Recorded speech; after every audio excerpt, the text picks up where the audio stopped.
So friends, పల్లెటూరు వాతావరణం చూడండి. ఎక్కడో మీరు సిటీలో ఉంటారు, సో మీకు ఇవన్నీ తెలీదు. సో నేనైతే ఎక్కడికి వచ్చా అంటే ఏంటిది అది చూవచ్చు, దగ్గరసరికి చూవచ్చు. ఇవ్వండి, ఇవి ఈత పళ్ళు అంటారు, టీట పళ్ళు. సో చూడండి, చెట్టు మీద చూడండి, నేను దూరం నుంచి చూపిస్తాను, అక్కడ రావట్లా. అబ్బా ఎండ ఎక్కువ ఉంది. సో చెట్టు మీద చూస్తున్నారు కదా, కాయలు ఎర్రగా ఉన్నాయి, అంటే సగం పండిపోయినాయి అనమాట. ఇవి నల్లగా వచ్చేస్తే ఏంటంటే ఖర్జూరకాయలాగా తియ్యగా ఉంటాయి. వీటితోనే ఖర్జూరకాయలు కూడా తయారు చేస్తారనమాట. ఇప్పుడు మనం చెట్టు అయితే ఎక్కుదాం పైకి. సో ఫ్రెండ్స్, ఇగోండి ఈత చెట్టు మీదకి వచ్చేసా. ఇగోండి ఇట్లాగా ఉన్నాయి కదా, ఇగో ఈ కలర్లో ఉన్న కాయలు టేస్టీగా ఉంటాయి అనమాట. సో అయితే తెంపుతున్నాను అనమాట.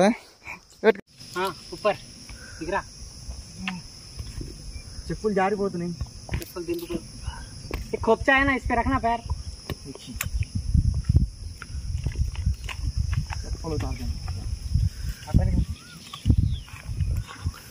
क्या कर रहा? नीचे गिर रहे, मार डालूंगा तुझे. आप पकड़ के चढ़ जा, नहीं टूटेंगे सही.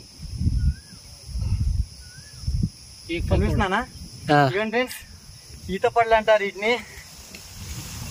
ఆహా, ఏమన్నా టేస్ట్ ఉందా? కిందకు వచ్చినా చూపిస్తా. ऊपर का झूमर तोड़ गया ना बेटा, देख सुई सुई बुझ जाएगी सारी. मैं बता रहा हूँ. निकाल रहा बेबी. हाँ, कुत्ता गईगा. अरे ये సో ఫ్రెండ్స్, ఇగోండి ఈతకాయలు. మీరు ఎక్కడో సిటీలో ఉంటారు, మీకు వీటి గురించి తెలీదు. ఏదో మీరు బర్గర్లు పిజ్జాలు తింటారు. ఇక్కడ అంటే మేము పల్లెటూరులో ఉంటాం కదా. సో ఇగోండి, కాలానుగుణంగా ఫ్రూట్స్ మారుతూ ఉంటాయి. పైన ఈతకాయ చెట్టు కనిపిస్తుందిగా, ఫ్రెండ్ చూపిరు ఒకసారి. సో పైన చూస్తున్నారు కదా ఈతకాయ చెట్టు, ఇగోండి వాటి నుంచి ఈతకాయలు ఇలా వస్తాయి అన్నమాట. ఇది చూపించు.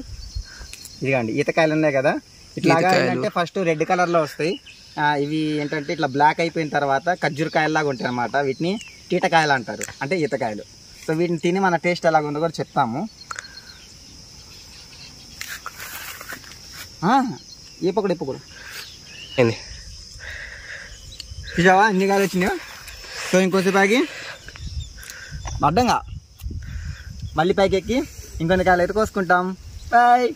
సో ఫ్రెండ్స్, ఇదిగోండి ఇట్లా బ్లాక్ కలర్ అయిపోయిన తర్వాత తినాలన్నమాట. ఖర్జూరకాయలాగా తీయగా ఉంటాయి. సో మీ సిటీ వాళ్ళ కోసం తిని చూపిస్తున్నా.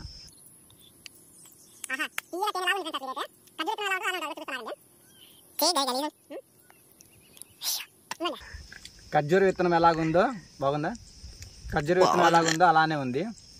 సో ఇది ఫ్రెండ్స్, ఇట్లాంటి పల్లెటూరు ఇంట్రెస్టింగ్ బ్లాగ్స్ కోసం మన ఛానల్ని సబ్స్క్రైబ్ చేసుకోండి.